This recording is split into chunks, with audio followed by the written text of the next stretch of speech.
You don't need another strategy. Here's what you actually need to figure out why you can't implement the things that you already know. I'm Dr. Brooklyn Storme, former psychologist, now business coach, and I help women just like us to build profitable private practices, usually in under 12 months. Being neurodivergent means I see the patterns that other coaches miss, but it also means I'm a truth teller, so I'm not interested in giving you any business advice that sounds good or might be trending, but doesn't actually work for us. Welcome to the Practice Momentum podcast, where we're going to get your private practice sorted out. Thanks so much for being here, and let's get on with the next episode. And welcome back to the podcast. So pleased you're here. Thank you for tuning in for another episode. And to new listeners, welcome. Today we're going to talk about business coaching and what to look for in a business coach. And this has come about because I've done a bunch of inquiry calls over the last couple of weeks, as you know, and there are some definite patterns emerging. And I just thought this might be a really super helpful way to help you understand, what's important to you, what to focus on and what to not focus on, so that you can really find your best match in a coach for your private practice. So one of the things that some people feel might be really, really important in, finding their next coach is a results guarantee. Okay. So this came up, people were saying to me, "Oh, do you guarantee my results?" And I was saying, no. And then they were like kind of thrown by that. And they're like, "Well, other business coaches do." And I said, "Okay." I said, "But I don't." And there's a very good reason for that. I don't think any good business coach would ever guarantee a result because they're not responsible. It's kind of like when we are working with a client, as practitioners, we can't guarantee them a result because we've both got roles, right? You've got your role as a practitioner. They've got their role as a client. Your role is to provide them with all the things that they need to get the outcome that they want, but their role is to go away and implement those things. Somebody's potential for getting a result with business coaching is in part, of course, going to be determined, influenced by the experience, the qualifications, the relationship that they have with their business coach, all those kinds of things. Absolutely. But at the end of the day, it's a 50-50 relationship, right? And it's really down to you as the client to go away and, if that business coach gives you a business plan, to work on the business plan, right? If that coach is saying to you, "Hey, we need to catch up regularly." Well, if you don't catch up regularly, that's not going to help you get the result, right? So it's very important that you understand that if somebody, business coach, whoever it is, other practitioner is promising you the world and saying that, they can absolutely guarantee a result, I would see that as a big fat red flag. And that's a little bit of a worry. I think even it doesn't matter which professional body you're with as a practitioner, you just can't even do that. Whether it's APRA don't allow it, APS, AAPI prior to Psych Board taking over the Code of Conduct and ethics, but certainly ACA, PACFA, IICT, or all of the places, they would never allow anybody to ever say that. So it's also not okay in business coaching. So big fat red flag, look out for that. But also yourself, don't expect that you're going to get a results guarantee, okay?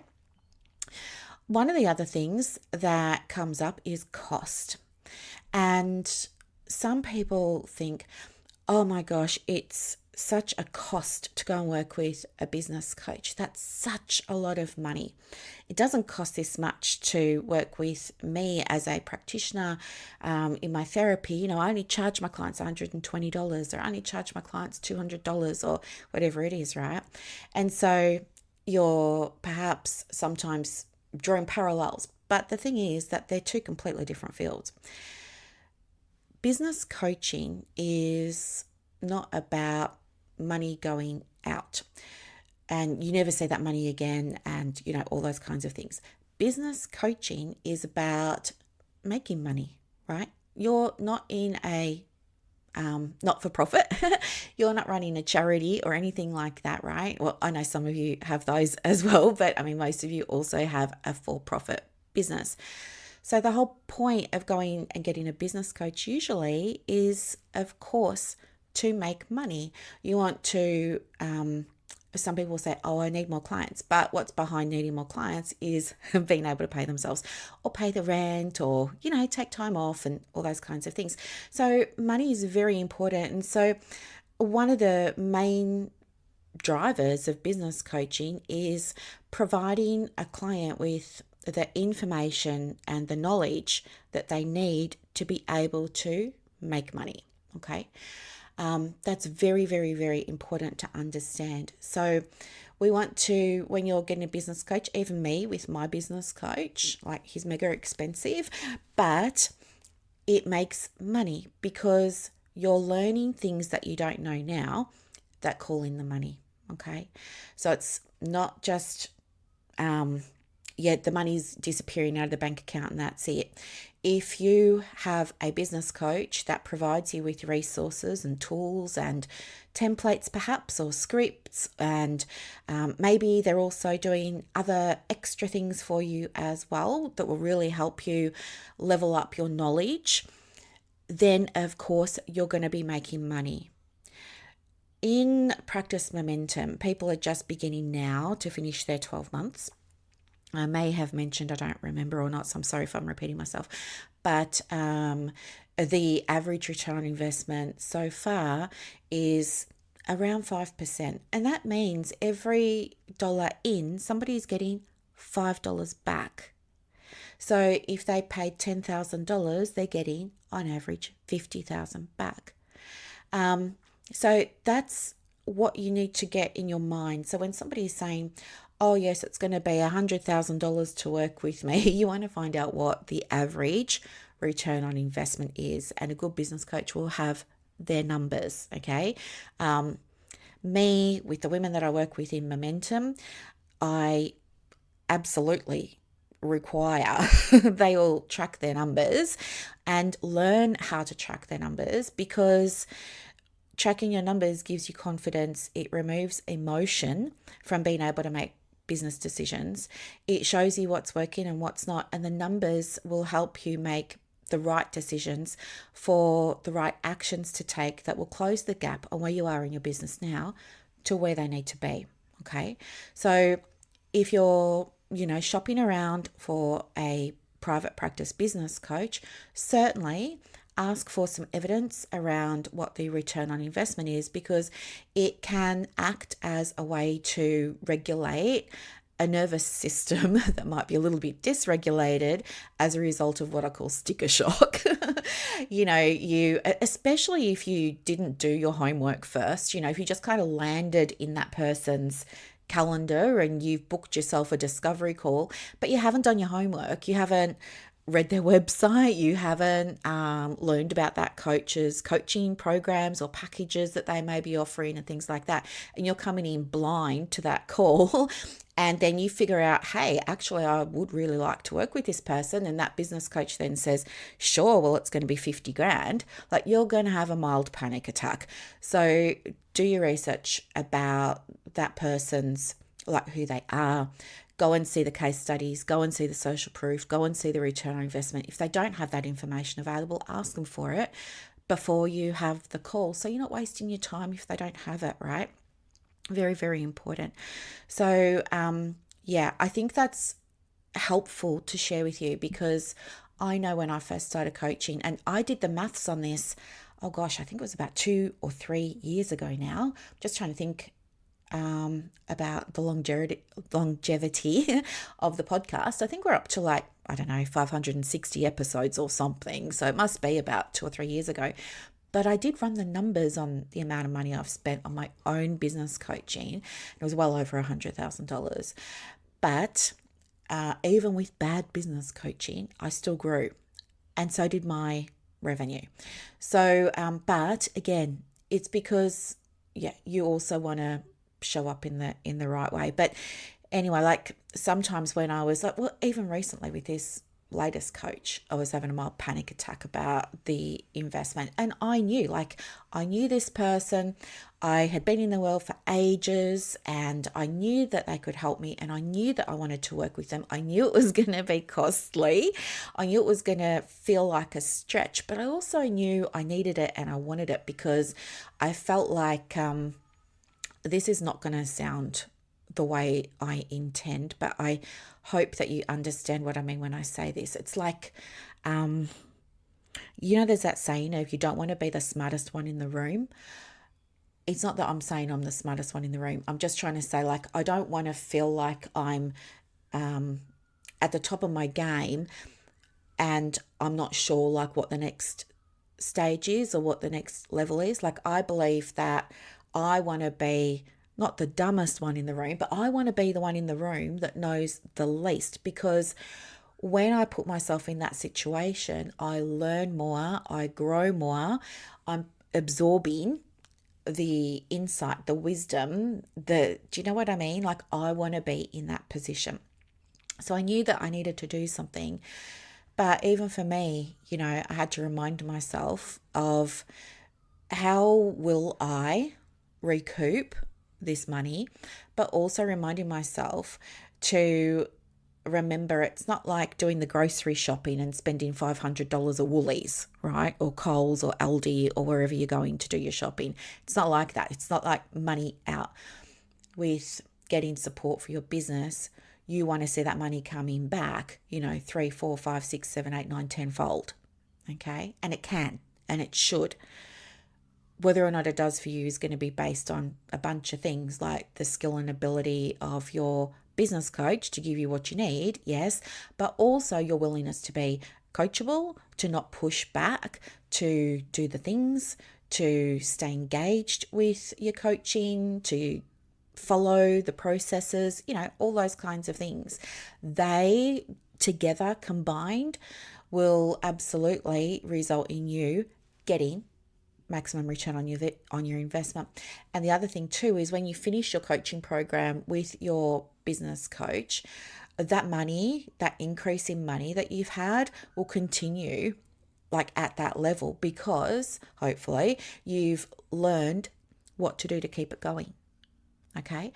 That's, again, it just brings me back to why it's so important that, there's a few things. I always talk about knowing your numbers, because when people finish in Momentum and they don't go into Ascend, Ascend is the program for people who are already at a certain stage in their business. If they don't qualify to move into Ascend, or if they don't want to go into Ascend, at least they go away knowing how to make the money and how to keep the money that they're now making going and grow it. They've learnt those skills. Very, very important. So I would say, if you're going to see spending money on business coaching as an expense, try and reframe it. Understand how it's, we talk about good debt and bad debt. Bad debt is like if you put the trip to Bali on your credit card. Bad debt. We don't want to do that. Bad debt is something that's not going to bring you back money. Good debt, it's like your education. Most of the time, if you finish a qualification, or, if you don't pivot halfway through your degree or something like that. But usually qualifications, education, they're good debt, right? Because they're going to skill you up to then go and work in a profession or a role that you most want to work in and make money, right? You can't go and do that job if you don't have the requisite skills. So that's just one example of good debt, not good debt. Yeah, I would even say like getting the latest Mac, getting the latest iPhone, depending on what you're doing and how you're using them, they can be good debts if they're making you money, right? I would say, if somebody was saying to me, well, what about a laptop? Like, I've got this old laptop, it's like 5 years old and it's slowing down and it doesn't want to update anymore, and, blah, blah, blah, things aren't working on it, but I don't want to spend the money. I would rather go on the trip to Bali. I'm going to say, what's more important, like getting this business going and getting it to profit, or taking a break for 2 weeks and swimming in the villa and drinking from a coconut. I know which one sounds nicer. I want to go to Bali as well, but I think a good debt is going to be getting you the tools and equipment that are the best, because they're going to save you time, effort, and energy, and really open up your capacity to make money in the business and to help more clients when you do, right? The more money you make, the more people you can help in more elevated ways than if you're living on a shoestring budget, okay? So yeah, understand the difference between good debt or good costs, good expenses, and, ones that perhaps aren't so good. Simple way, if it's going to make you money, it's good, it's worth it. I mean, if you went to a pokies at Crown Casino and they said to you, hey, would you like to come and play this pokie machine? If you put in $10, you're going to get 50 back. What are you going to do? Of course, you're going to go and play the machine, right? Same thing. Okay. Something else that has come up, speed of outcomes. So, people who are just starting their private practices, for example, saying, I want to be fully booked in the next 3 or 4 weeks. I'm like, no, not going to happen.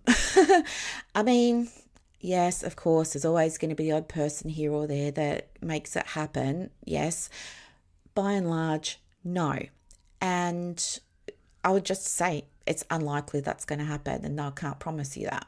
And they will say to me, oh, well, so-and-so said that, if I work with her, she'll make sure that I've got. I said, great, go and work with so-and-so then. I can't make that claim. And they're like, why not? And I said, because there's a whole process. I mean, your marketing, for example, takes on average, according to evidence-based research, 90 days. And that's not just from you having a marketing plan. I mean, there's all these things. You've got to have a niche. You've got to have really clear messaging. You've got to anchor that messaging into all of the copy on your website. Now, if you've already got a website that you really love and you think it's a beautiful, beautiful website, and I've seen gorgeous websites, don't get me wrong, but it's so generic, the content. It's talking in the third person. It doesn't mention fees. There's no way to book an appointment. It's not legally compliant in Australia because it doesn't have the things. Do you know what I mean? Like, you're going to need time to rewrite your copy, figure out your niche, right? Now, some people might do that in an afternoon. Amazing, right? Other people might take a couple of days. Also amazing. Other people might need 3 or 4 weeks, maybe even longer. It depends on how much time you've got, how much motivation you've got, all of this. And there'll be some people that say, well, I don't want to do that. Like, everybody's looked at my website and they all love it. So what else can I do? Like, maybe I'll just run some Google ads. Don't run Google ads, because what's the point? If your website is not great and people aren't booking in, it doesn't make any sense to spend what limited or restricted income you might have throwing traffic over to a website. It's pretty much dead in the water. Doesn't make any sense. Anywho, so that'll take time. And then the website isn't even marketing, right? It's one part, but you need to have a way of making people aware that you've even got one.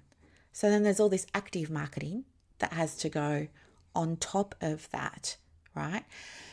And then you've got to have things that support clients who might be interested in working with you, but they're not quite there yet. And then you've got to have, it's a whole thing. So on average, it takes 90 days of active marketing. But before that, before you even start active marketing, there are all these things you've got to do first. Now, I have no idea how other private practice coaches are saying to you, yet you can get your diary fully booked in 3 or 4 weeks. I think it's baloney.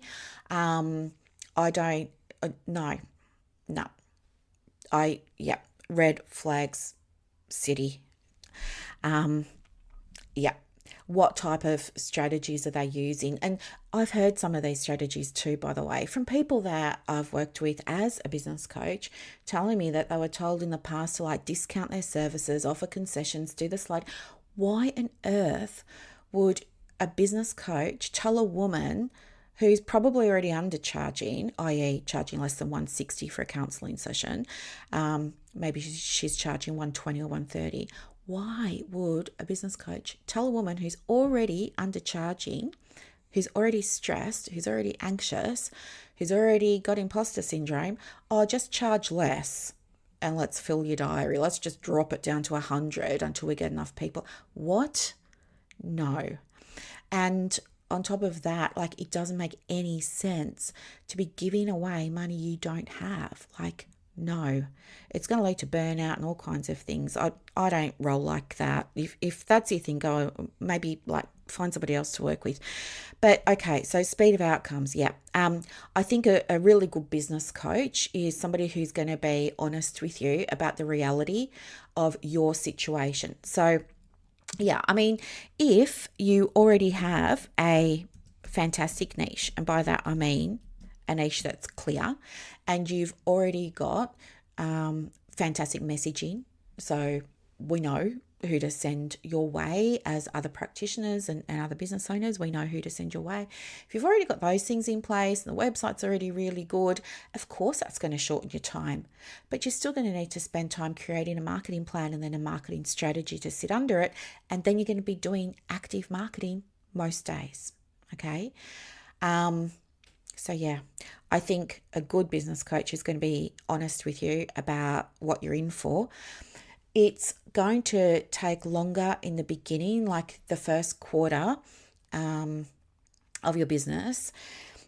Like if you work with me, for example, the first 90 days of your business are probably where you expend the most energy. The last quarter is where we're just kind of tweaking, refining. But the first 90 days and, can move into the first 6 months even, depending on like what state or condition the business was in when it first came into the program. That's where you're spending a lot of time because you've got to put the systems in place that are going to, make sure that you've got consistency with bookings and consistency with referrals and consistency with inquiries, so that then things are kind of happening on autopilot. And we usually see things happening pretty much on autopilot in that second quarter there. So that's when we've started working with people. We've started to get the flow is happening now for inquiries and bookings and money and everything. And then it's beginning to like find its own rhythm, and you can do active marketing a little bit less. But yeah, again, it's different for everybody. If you're already in private practice and it's not for you about making more money and it's not for you about getting one-to-one clients, maybe you're looking at moving to a one-to-many model. It's going to be similar because now you're introducing a whole new service. This is why it doesn't work when people say, oh yeah, I've written a program and I've put it on my website and I've started telling everybody on social media about it, and I don't have any clients yet and I don't have any bookings and my deadline's coming up and my early bird's going to finish in a day or two, right? If you haven't, like, there's steps to take before you move to a one-to-many model. There's a whole process, and that process in itself can take, on average, 90 days. It's not just a matter of, making a course. You could go and make a course and you can put it on your website and you can market it, and nobody's going to buy it if they don't want it, right? You have to understand how to market a course. It's different to how you market one-to-one sessions. You have to understand how to sell a course or a workshop or whatever it is, your one-to-many is. It's different to how you market and promote and sell for a one-to-one session. You have to understand pricing. You have to understand sales pages. You have to understand checkout processes. You have to understand refund policies. You have to understand, different terms and conditions. You have to understand what you're selling and whether it's needed. Like if you put something together and you invest a lot of time creating it and put it out there and people aren't picking up what you're putting down, it's probably because you just missed out on doing a whole lot of steps because you didn't know. But that's why in Practice Momentum, the focus is on, for all new practices, getting the one-to-one clients in first, making sure that we've got that diary where it needs to be in order for you to be paying yourself and paying profit. It needs to be in profit, yes, but also paying yourself and paying your superannuation and all those kinds of things, putting money back into a business bank account so that you can up level. I don't know, it might be premises, or it might be, a new computer or whatever it is. Maybe you want to go and do some new training, buy the new whisk, buy the new Vineland, like upgrade your Pearsons, like it doesn't matter, the things, right? So it takes time, and it's very important that somebody's clear with you about that. So it's going to take time. I would say if you're just starting your private practice and you're not hitting those milestones, don't even be looking at group things yet.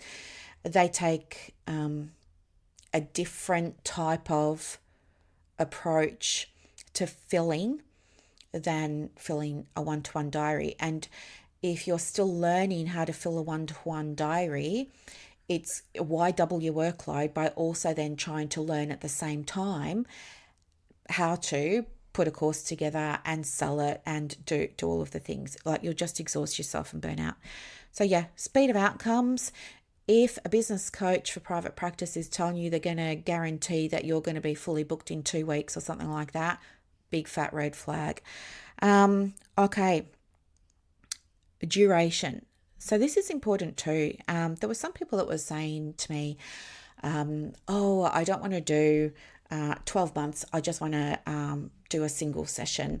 And I'm like, well, I don't do single sessions. And there's a reason for that. Most of the time when people approach me for business coaching, it's usually because they either need more clients, they need to generate more revenue, or they're experiencing a transition with their business model. That transition with a business model can look like, as we're just talking about, actually, like introducing one-to-many models. They've hit their capacity for one-to-one work, and now they're like, this is tiring, this is exhausting, I've done it for so long, I want my life back. How can I reduce my one-to-ones and introduce one-to-many? So it's for that. Or should I add more income streams to my business? Like, passive income is a very popular one. Like, I just want to set this up. Well, do you know what? You can't do that in a single session. A single session would not even be enough time for a good business coach to do a comprehensive business assessment for you. Without a business assessment, that business coach doesn't understand how to help you, right? So even if, like, you came along for a single session with me and you were saying, oh yeah, I want to add passive income, I need to understand, well, what are the numbers now? Where's she getting her work from now? Where's her energy been at? What's been working in terms of her advertising and, promotion? What's this, what's that? Because, as I said a moment ago, like, there's different requirements for the different things that you want to introduce to your business. And so how can any business coach help you if they don't understand the current state of the business, right?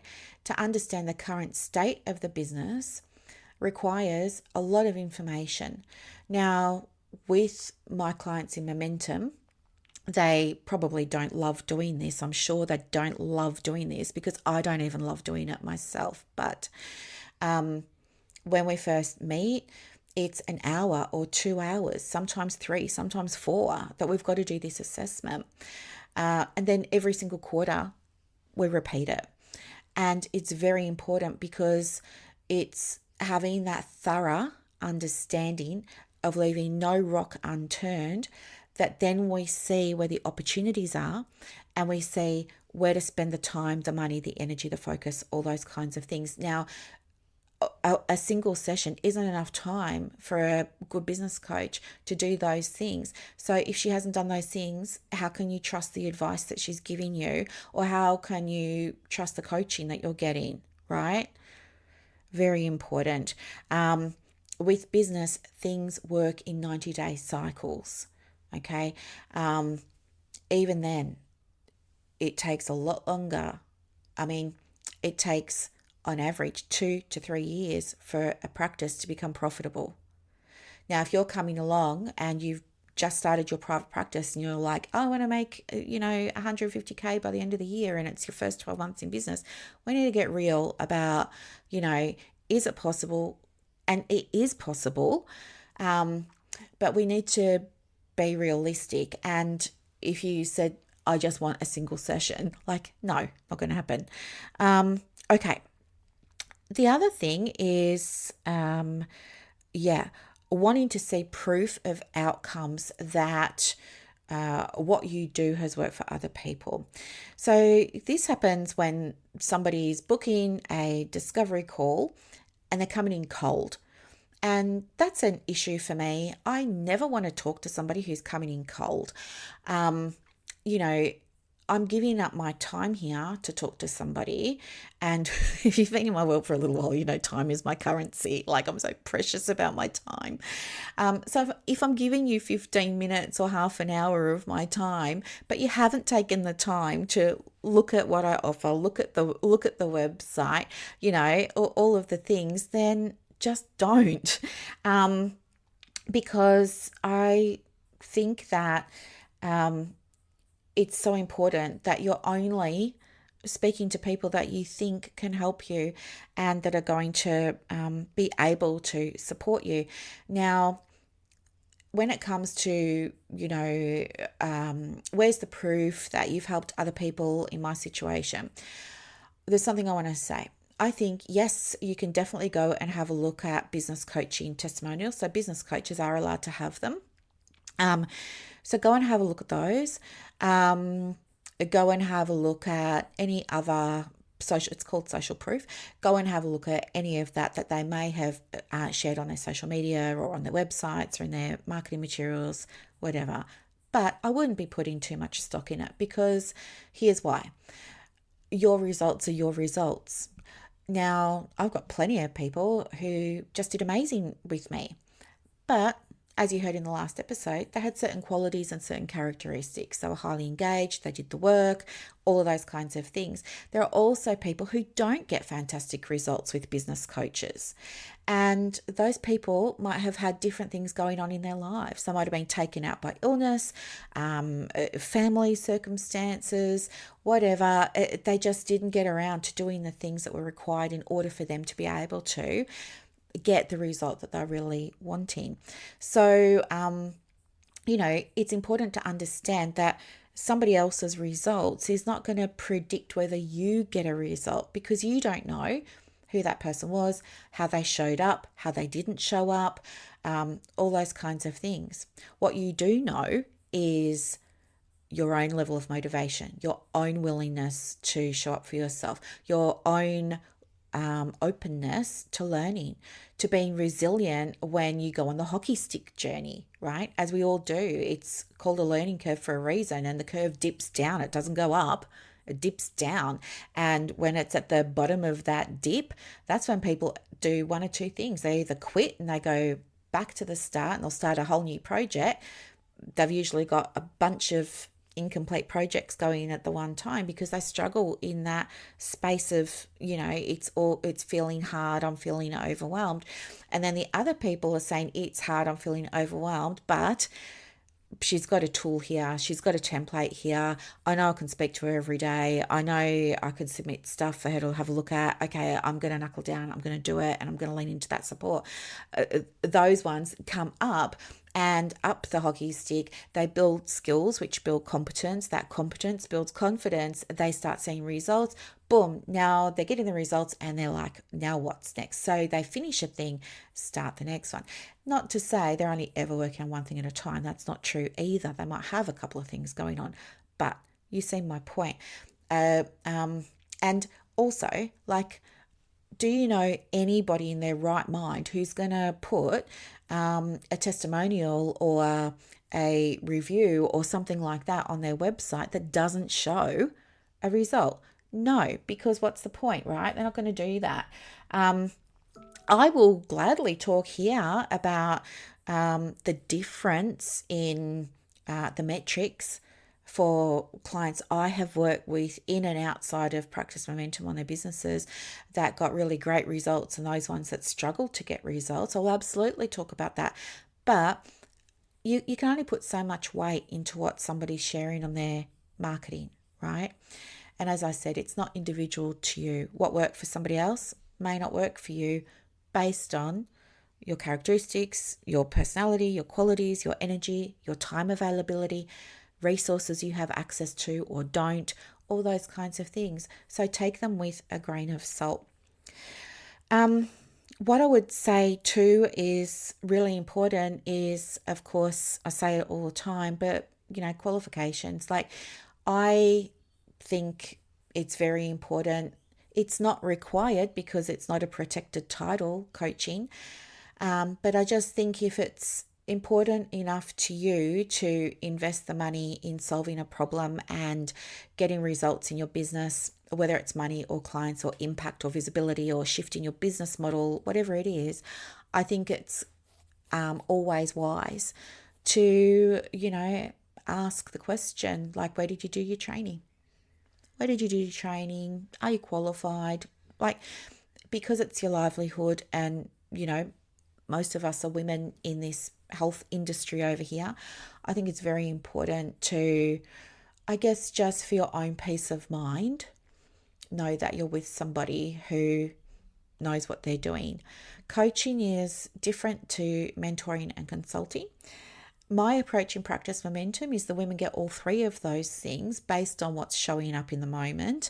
But if you want to know the difference, business coaching, it's where, let's say, for example,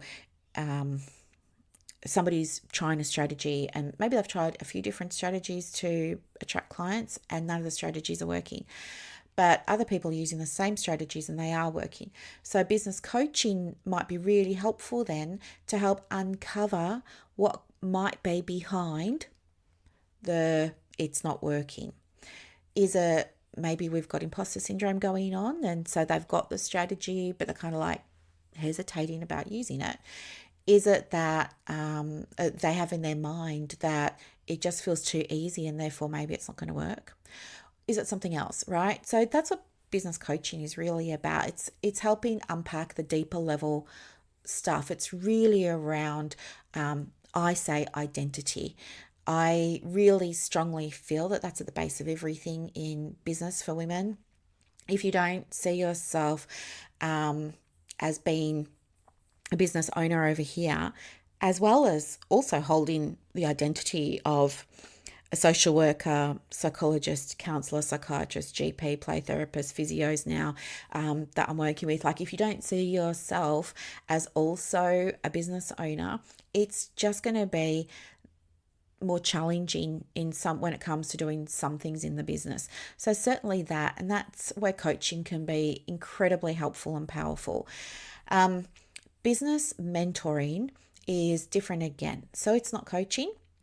Business mentoring is where you're giving advice to somebody based on your experience in that role. So it's where maybe you work with another private practice business mentor. So that person isn't going to coach. They're not going to provide consulting. They're going to be talking with you and saying things to you like, in my experience, this is what worked. In my experience, this didn't, right? This is not what worked. So that's what mentoring is. And then consulting is, I just say, the practical and tactical stuff.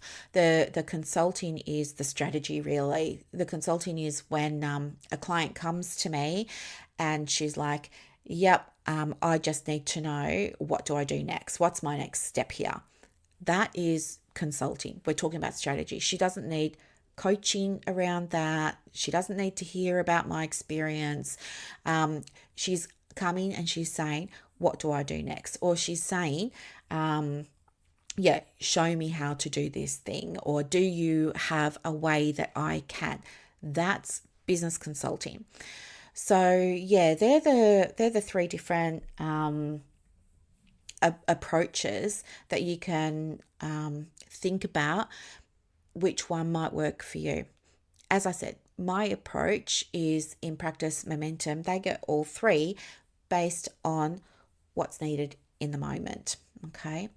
So anyway, I hope that this was helpful. I will put together a checklist that helps you if you're thinking about getting a business coach, a mentor, or a business consultant for your private practice together.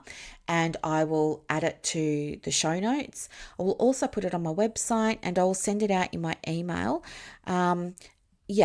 But if you have any questions about anything that I've shared today, feel free to reach out. Facebook's probably the best place to get me.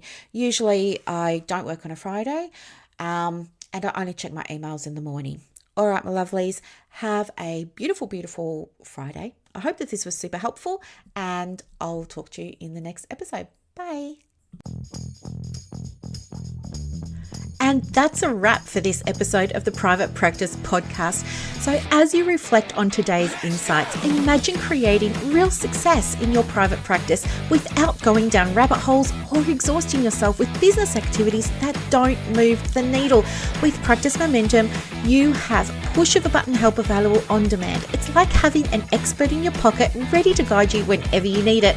Visit brooklynstorme.com to discover how Practice Momentum can transform your approach to building a thriving practice. I'm Dr. Brooklyn Storme, and I'll see you next time as we continue exploring the mind, business, and spirit of private practice success.